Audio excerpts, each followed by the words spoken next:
Bem, boa noite a todos vocês. Sejam todos muito bem-vindos a essa casa. Devo perguntar àqueles que vêm à casa pela primeira vez. Levante a mão, por favor. 1, 2, 3. Quem mais atrás não tem erguida? 1, 2, 3 aqui. 4, 5. Maravilha. Sempre que a gente vem, temos novos visitantes chegando, né? Então sejam todos muito bem-vindos. Desde que chegam à casa, ficamos todos nós já sujeitos àquilo que nós chamamos de terapêutica espírita. A terapêutica começa quando chegamos e somos recepcionados pelos amigos, pelos irmãos, que fazem então a recepção com um sorriso largo, os braços abertos, né? Para que possamos ser acolhidos. Nesse momento, então, que chegamos, a espiritualidade amiga, os benfeitores, já nos acolhem à casa espírita, que neste dia de trabalho se transforma em local de confraternização, local de estudo, hospital para o socorro dos necessitados. Então, a casa espírita, muito bem amparada, muito bem envolvida, nos acolhe a todos. Aí a gente então vem para a palestra, que chamamos de palestra pública, depois somos encaminhados ao passe, que nada mais é do que a troca de energia para que haja um equilíbrio dos fluidos, né? Então, quando vamos para lá, ali nos concentramos e recebemos por meio dos médiuns que ali estão, essa troca energética para o equilíbrio. Enquanto estamos recebendo o passe, devemos nós pensar naquele momento em nós, no nosso equilíbrio, na nossa troca energética. O momento em que dedicamos as nossas preces, as nossas energias a outros, é um outro momento. E aí, quando deixamos a câmara de passe, passamos pela água fluidificada, remédio para o corpo, remédio para o nosso espírito, né? E tudo isso tem uma validade valiosíssima de 7 dias, porque desejamos que na quarta-feira que vem estejam novamente, para se reequilibrar, e assim a terapêutica vai então nos beneficiando semana a semana, lentamente, vagarosamente, para que nós possamos persistir, possamos nos equilibrar, possamos nos consolar e quem sabe até nos libertar. Então esse alinhamento para os que chegam, para os que já estão, antes da gente começar propriamente a palestra, tá ok? Então a gente espera que o assunto tratado, o tema tratado hoje possa alcançar todos os corações que aqui estão, tá bem? O tema que nos traz hoje aqui é pedir e obtereis, tá? E aí nós vamos tentar alinhar e decifrar um pouquinho de tudo isso. Pedir o que? Obtereis o que? Pedir a quem? Obter de quem? Obter o que? A gente vai tentar aqui alinhar tudo isso. Quando nós nos referimos a pedir e obtereis, como nos ensina Jesus no seu Evangelho, diz ele a todos nós que é possível, nos é permitido um pedido a forças maiores, principalmente, né? Então, que para as causas das nossas aflições, para os momentos de tormento, para os momentos de angústia, de desespero, de perturbação, a gente pede. A gente pede e a gente é ouvido. E a gente é atendido. E é aí que é o ponto-chave. Para que nós possamos pedir, e pedir certo, pedir com qualidade, pedir de todo o coração, e não pedir de qualquer forma, de qualquer jeito. É preciso que haja então entendimento. E quanto mais entendemos, quanto maior o nosso entendimento, melhor vai ficando a qualidade do pedido. Conforme o nosso merecimento, maior vai sendo a obtenção. Porque às vezes o perrengue é muito grande e a gente pede e parece que Deus está cuidando das folhinhas todas do universo, porque nenhuma cai sem que Ele queira. E os amigos da luz nos alertam, né? Senhor, podia olhar um pouquinho para o meu cheque especial. para minha dor, para minha enxaqueca, as folhinhas caem, está tudo bem, deixa elas caírem, olha para mim. Como se Ele não soubesse de todas as nossas necessidades. Então imaginemos que, antes mesmo de formularmos qualquer que seja o pedido, Ele já sabe. E aí então começa todo o processo. Vamos lá. Para que nós possamos melhorar a nossa capacidade de entendimento, vamos buscar então no primeiro momento o que é Deus. Deus a causa primeira, Deus a causa primária de todas as coisas. Deus eterno, Deus infinito, Deus sempre esteve. Então a gente, quando olha para frente, fica mais fácil de entender que Deus é infinito.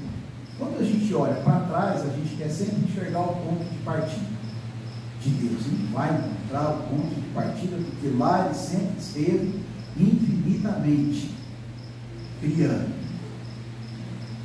Bom, Deus também é infinitamente bom, justo e ainda misericordioso. Quando nós buscamos esse entendimento, então as nossas angústias e os nossos pedidos, muitas vezes, reclamando com Deus daquilo que não somos atendidos ou ouvidos, devemos nos lembrar que Ele é soberanamente bom, sempre foi, sempre será, onde quer que Ele esteja. Bom, é justo, e tão justo que nos cria a todos simples e ignorantes, sem privilégio de ninguém. Então, quando acharmos que alguns dos nossos irmãos encarnados são privilegiados, nasceram em berço de ouro, têm tudo, todos os recursos, uma vida inteira, uma vida abastada, e eu, com muita dificuldade, acordo cedo, ralo, luto, trabalho, sou honesto, sou bom, sou generoso, sou amigo, e as coisas me faltam. Lembre-se que Ele é justo e nos dá a todos as mesmas condições e os mesmos elementos. Acontece que quando saímos do estado de primitivismo, simples e ignorantes, começando cada um de nós a sua trajetória, fazendo o melhor uso do seu livre-arbítrio, quantos equívocos cometemos por não entender ainda a bondade, a justiça, tomados de orgulho extremo, tomados de vaidade extrema, de egoísmo extremo. E isso eu falo do primitivismo até hoje. Pouca coisa mudou, de verdade. Vamos trilhando a nossa trajetória, recheada então de equívocos, plantio de pouca qualidade, pela ignorância ou pela vontade. A justiça divina nos permite exatamente isso, o livre plantio, conforme entendermos, conforme acharmos, conforme quisermos. Mas diz que de todo plantio há a colheita, e a colheita é certa. O plantio é duvidoso, mas a colheita não.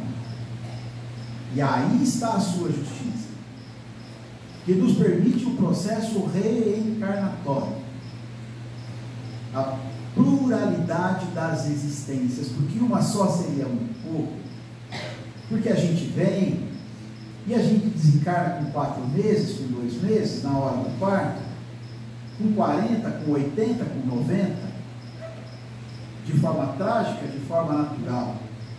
Como equilibrar tudo isso em uma encarnação só? E faríamos o que depois? Esperaríamos o que? A nossa origem então é espiritual. Estar encarnado é passageiro. Estar encarnado é processo de depuração. É a concretização da justiça divina, que nos permite o regresso cíclico, quantas vezes necessárias forem para a colheita.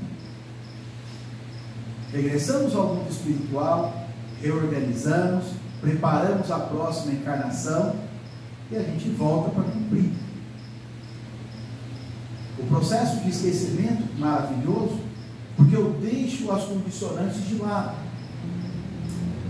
Ah, se eu soubesse quantos de vocês me fizeram mal na última encarnação, não estaria fazendo palestra aqui para vocês, percebem? E a justiça divina é tão maravilhosa que os arranjos nos permitem o reencontro para que possamos dispensar uns aos outros o amor incondicional, reparar os equívocos do passado e colher frutos melhores. Por que você está dizendo tudo isso, Eduardo? O que isso tem a ver com pedir e obtereis? Esclarecimento. Quanto maior a nossa capacidade de esclarecimento, de forma acadêmica, por aquilo que estudamos no banco da escola, avanço intelectual, por isso a necessidade de estudo, para que a gente possa avançar, compreender, fazer as invenções, compreender aquilo que a ciência nos mostra, andar de mãos dadas com os avanços científicos, fazendo melhor uso, e por meio do avanço intelectual, procurar avançar moralmente, aplicar aquilo que os estudos nos permitem nos esclarecer e entender. Imagine quão difícil eu passar uma vida encarnado e não saber ler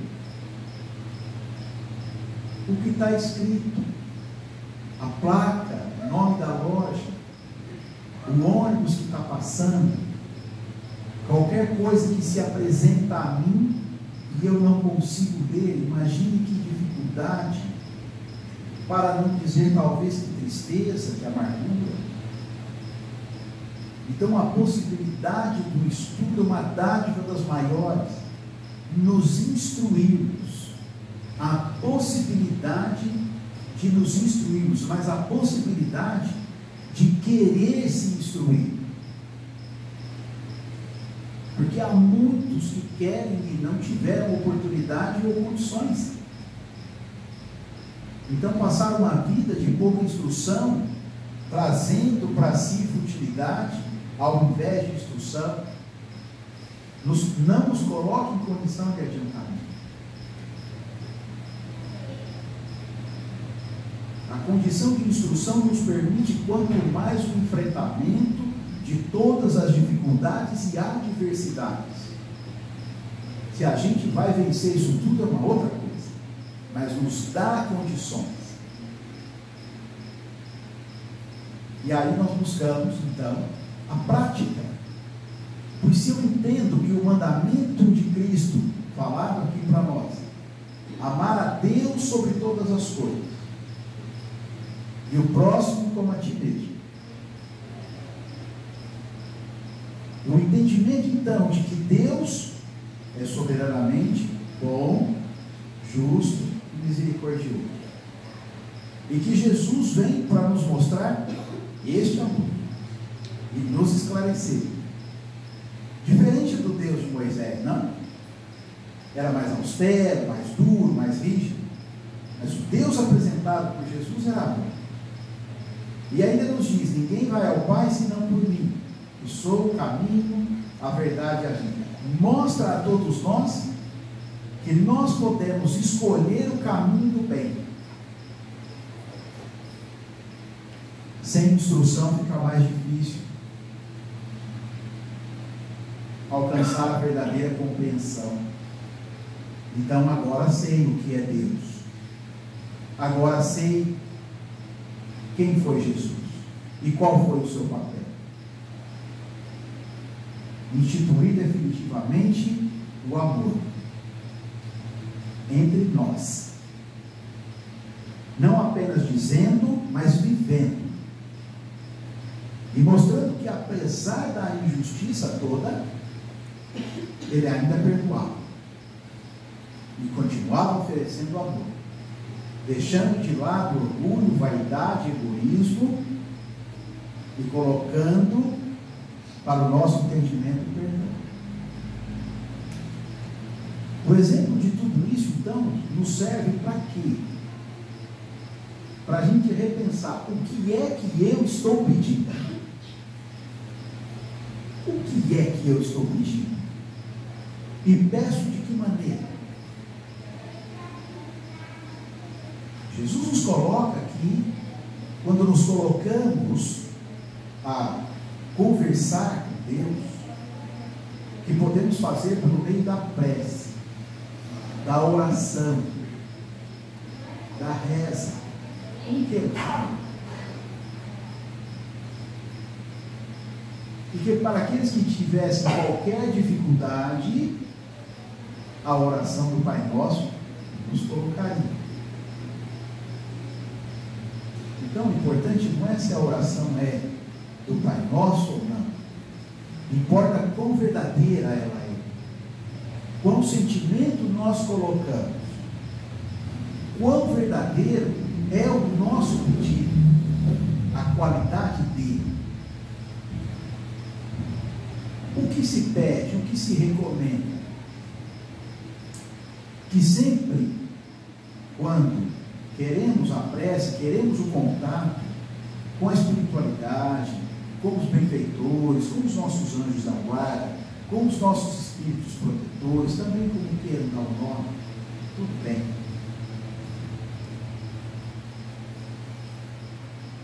Ajustamos a sintonia, a faixa que vibra e nos coloca em contato. Aos que se conectam muito bem quando, ao se deitar, tiram todo o ruído, apagam toda a luz e ali se colocam em oração. Tirou os ruídos, ali quando eu me coloco desse jeito, em menos de 30 segundos eu durmo. E extrema dificuldade em fazer a prece ao me deitar. Às vezes eu durmo antes de deitar, para que inclina, não um botão. E eu me encontro melhor fazendo a prece cedo, no banco. E ali, o banho é demorado, muito demorado. E ali me coloco. Porque peço também que a água, naquele momento, leve as energias e tudo. E ali é o momento em que eu me refaço. Sabe? Tem outro, cada um tem o seu mundo. O importante é que a gente se coloque em sintonia clara e limpa, para que a mensagem alcance sem interferência e que os pensamentos possam estar conectados. Esta é a prece, esta é a reza. Mas a prece, ela nos serve para os pedidos, para os agradecimentos, para as intenções em favor de outrem e a obtenção. A obtenção vai de acordo com o que você se instruiu, com as suas propostas de elevação moral. O Espiritismo é tão maravilhoso que nos recomenda, nos alerta, que fora da caridade não há salvação. Mas sabe por quê? Porque o mandamento era fazer aos outros o que gostaria que os outros fizessem a você. É possível que alguns de nós gostariam que os nossos amigos fizessem mal a nós? Desejaríamos isso? Estranho, não? Desejaríamos que eles fossem agradáveis, simpáticos, educados, afáveis, generosos, caridosos. Na verdade, todos nós queremos receber. Receberemos sim, à medida que dermos, porque a lei é de causa e efeito, a lei é de ação e reação. Então, faço a caridade porque há salvação? Não, faço a caridade porque é o que eu gostaria de receber, porque é o certo. E aí, por reação, recebo de volta. Mas se a minha preocupação for fazer porque vou receber, perde o valor. Porque a dose de egoísmo está colocada: vou fazer porque vou receber. E se não recebo, me chateio, nem obrigado. Ele falou para mim, mas vez esperando o obrigado, percebe?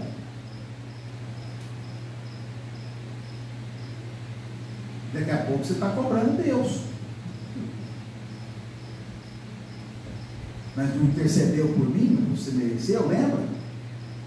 Ele lhe deu todas as páginas em branco para você contribuir com a obra dele.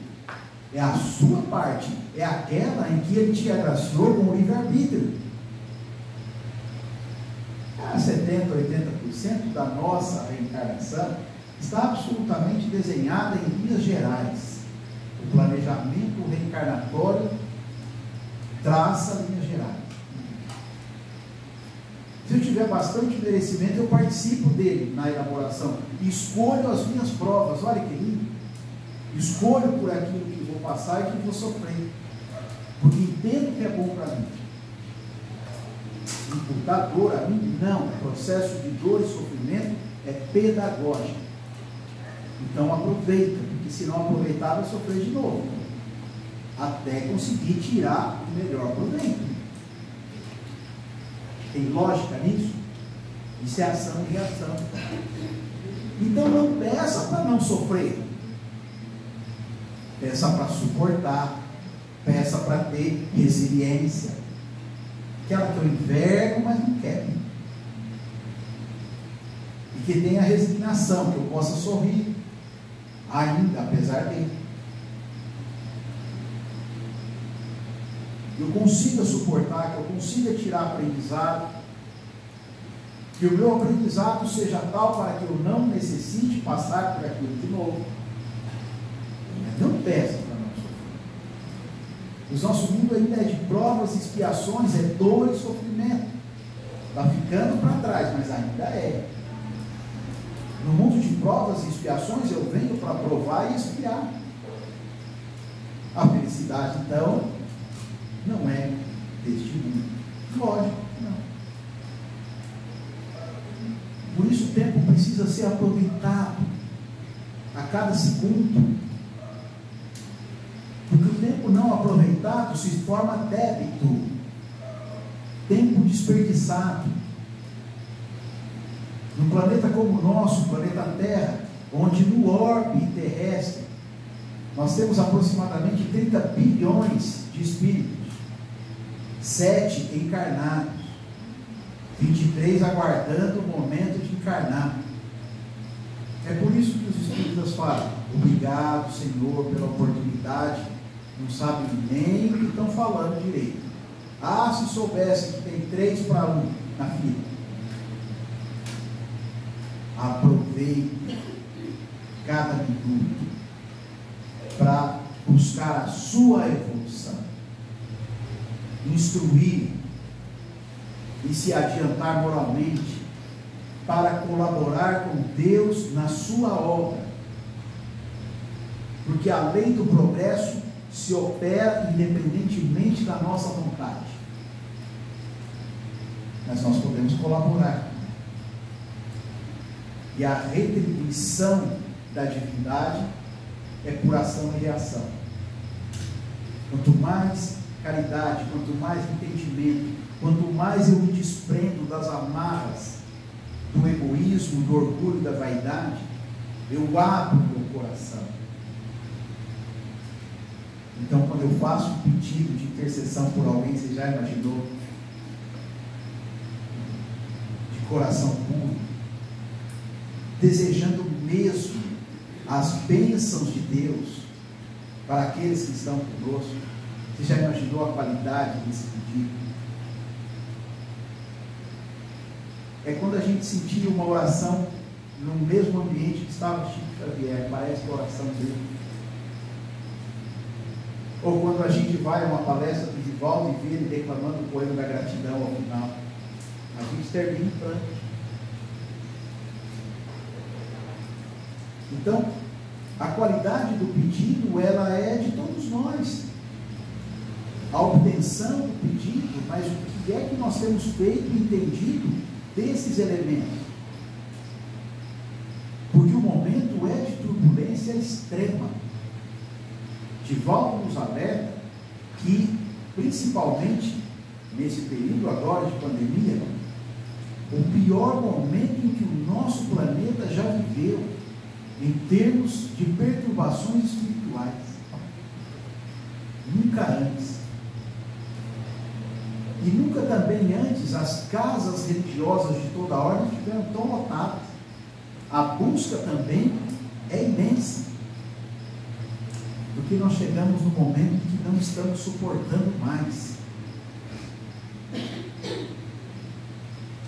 o materialismo e o significado que as redes sociais trouxeram para as nossas vidas, nos inundam de tanta informação fútil, que gera pouco conhecimento profundo, raso, sobre quase tudo, e achamos que esse conhecimento nos enriquece e nos engrandece. Olhamos um mundo paralelo nas redes sociais. Só a melhor foto está lá, o melhor prato, o melhor silicone, a melhor maquiagem. Selecionamos só o nosso melhor. E a gente brinca engraçado. Imagine em 1990, a gente tirando uma foto do nosso café da manhã, mandando revelar 1000 fotos correndo, enviando 1000 fotos para os amigos do café da manhã. O que é que isso interessa às pessoas? Eu fico perguntando. Agora eu comi isso, agora eu vesti isso.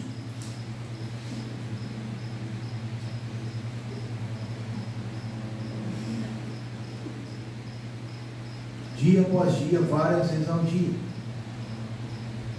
3, 4 horas do nosso dia sendo dispensados. Aí depois o perrengue vem, aí eu vou pedir. Então é preciso que a gente faça a nossa parte dentro da obra divina. Que a gente empregue o nosso tempo ao trabalho útil, ao nosso adiantamento, ao alívio da dor alheia, ao alívio da nossa dor, buscando o nosso equilíbrio,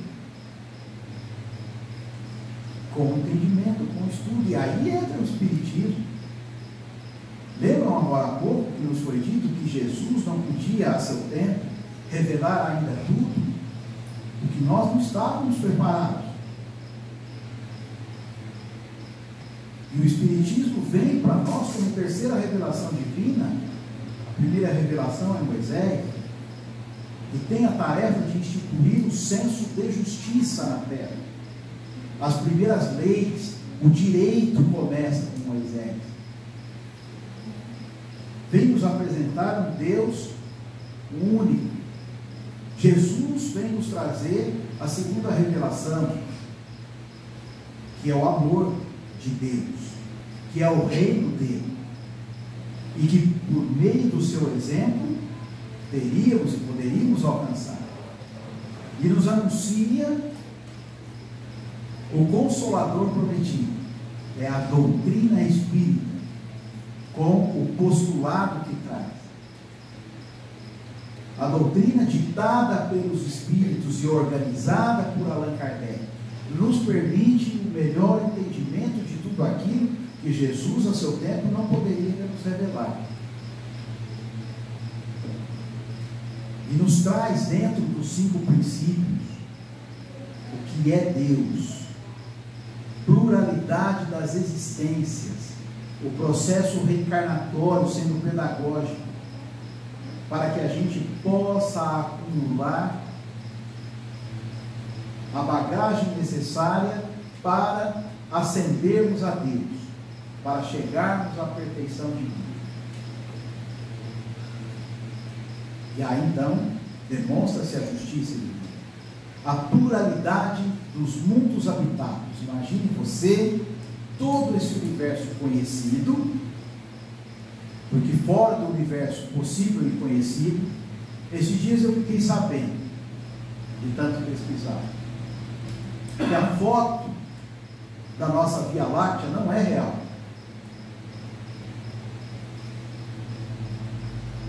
Como? É uma foto projetada. Nenhuma sonda conseguiu até hoje viajar para fora da Via Láctea. Ela não alcançou isso ainda. Como ela poderia ter tirado uma foto? Eu falei, é verdade. Não conseguiu ainda. Percebe? É por projeção. A Via Láctea que é nada. Nada.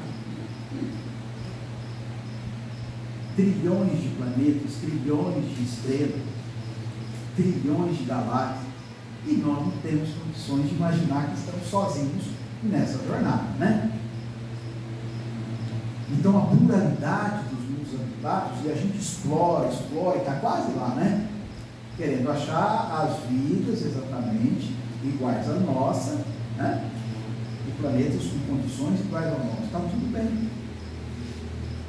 O espírito que explora é maravilhoso, tudo certo. Agora, a doutrina espírita nos revela por meio dos espíritos benevolentes as muitas moradas. Isso é maravilhoso. O que significa?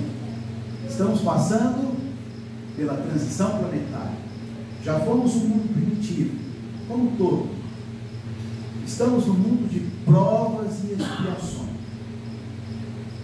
Esse mundo primitivo que nós falamos, em formação, que durou 4,56 bilhões de anos, é tudo isso que demorou para conseguir receber os primeiros espíritos primitivos, com essa configuração linda que nós temos. Próximo a 7 mil, 8 mil anos agora, passa a mundo de regeneração. As provas, expiações, as dores, as mazelas, as injustiças, a maldade, não está cabendo mais. A gente não está conseguindo mais viver e conviver com isso. O bem está vencendo, olha que lindo. E o bem é a nossa prática. O bem é o nosso entendimento. E a prática do bem vai fazendo com que o mal se envergonhe de aparecer. Há também a reciclagem de todos aqueles que aqui habitam. Então, sabe, para aqueles que repetiram muitas vezes de ano, é como se a Terra não tivesse mais o ginásio, eu sou mais antigo, o fundamental. Ela só vai ter colegial agora, tá? Então você pode fazer ainda a sua escola em outra morada, em outro planeta. Sabe a tal misericórdia divina que a gente estava falando? É isso, apesar de ter repetido várias vezes de ano, pode continuar estudando. Ter uma escola bacana, adequada para o seu grau evolutivo. Ah, e tem mais. Você aprendeu muita coisa aqui. Lá o mundo é mais primitivo. Você terá condições até de fazer eventos lá. Viu que legal?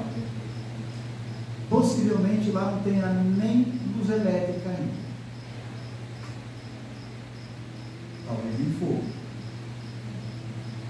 E é por isso que uma leva de espíritos aqui, em condições de provas e expiações, vão habitar mundos primitivos, para lá se desenvolverem e entenderem que orgulho, egoísmo e vaidade não tem sentido nenhum quando o mundo é primitivo.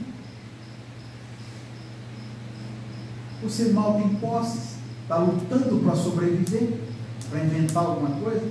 Olha a justiça divina. Então não há castigo. Quando ele diz, você não conseguirá mais acompanhar os habitantes deste mundo. Agora você então precisa ir para uma outra escola adequada ao seu grau evolutivo. E aí você vai. Aqueles muito egoístas, vaidosos, orgulhosos vão deixando, envergonhados, não conseguem mais, porque aqui o bem, a caridade, a benevolência, a justiça, a gentileza se faz presente. Se eu não entendo Deus, eu não entendo isso.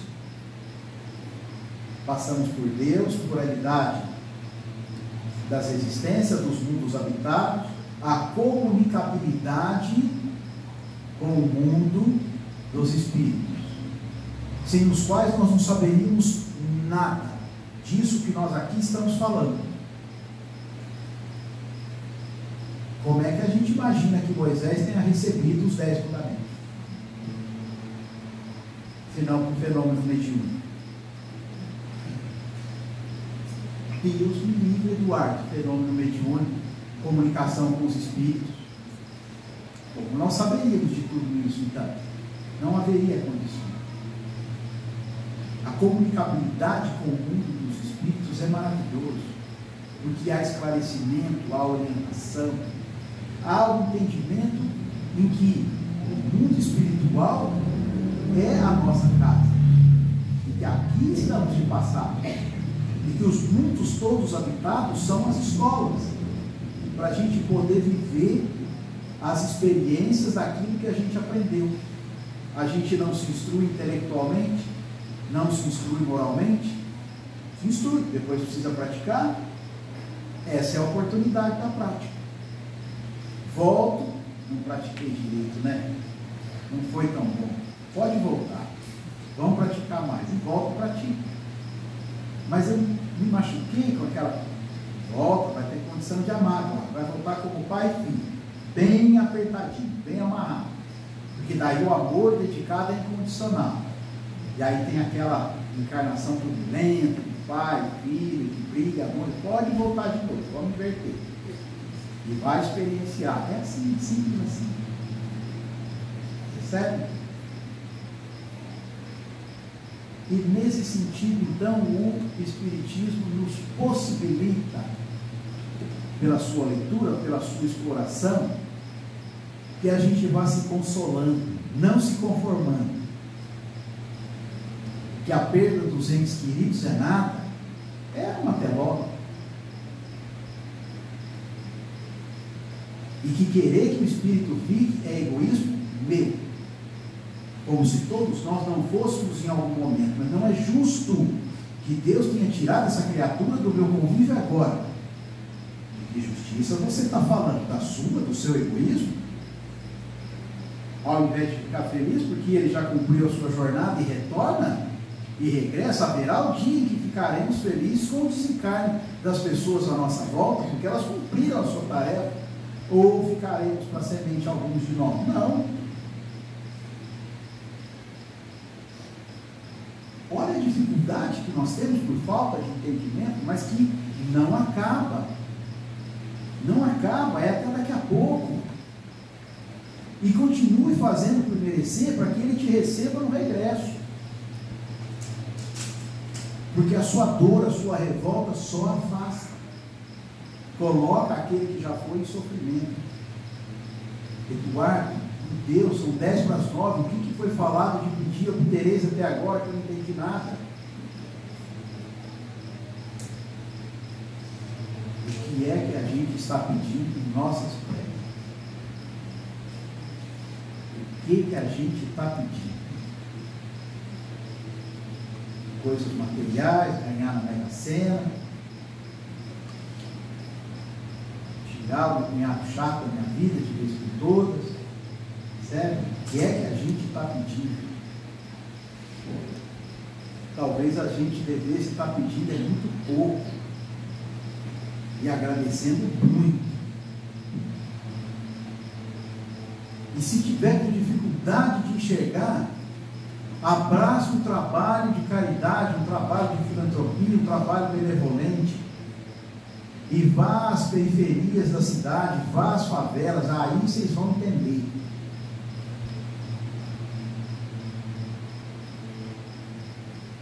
Quando a gente libera os nossos alunos de 6 anos, para onde você vai agora? Cadê a mamãe? ela está trabalhando. Como é que você vai para casa? Sozinho.